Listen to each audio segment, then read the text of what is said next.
ও তো কিস্তি দিলে আরে আমরা এর সিট কভার লাগাই দেই। আচ্ছা এই যে কথা হলো সাইকেলের দুটো কিস্তি আছিল।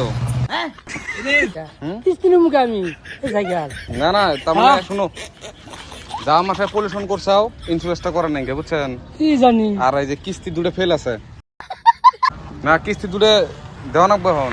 কিসের কিস্তি দেবো আমি? সাইকেলের কে ফাইন্যান্স করে যে নিলেন। না আমি তো ফারিস করে সাইকেল নেই নাই। হেই আমি সাইকেল কিস্তি নেবো। হাইটেক্স কোম্পানিটা আমার কোম্পানি, এটা খালি বাজারের দোকান না যায়, বাজারে দোকান আমি বানাইছি হারে না যায়।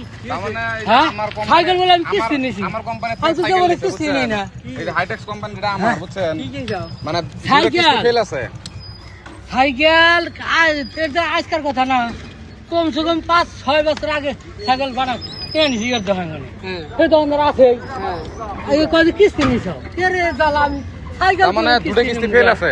আসুর কথা না। না, এখন- এই যে বাড়ির যে একটা দোকান দিছে, এই যে গাকি রেডি, এই যে কর্নার যে একটা দোকান আছে না কানির, ওর কাছে না সাইকেল। এটা তো সিট নাম্বার।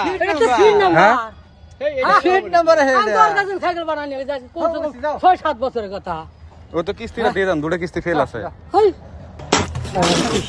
হ্যাঁ হ্যাঁ, না কিস্তি রে এটা, মানে এটা আমার কোম্পানি সিট কভারটা ঠিকই আছে, তাই না আমার কোম্পানির নাম্বার এটা। নাম্বার ওভার হয় না তোমার কোম্পানি নাম্বার বরাবর থাকবে সাইকেল তো না। সাইকেলটা কে- টেলিফোন আনজি নাম্বার আছে নাকি? ও তো কিস্তি দিলে আরে আমরা এর সিট কভার লাগাই দেই। এইটাই এখন 7 বছরের সাইকেলের বাজে এইটাই এখন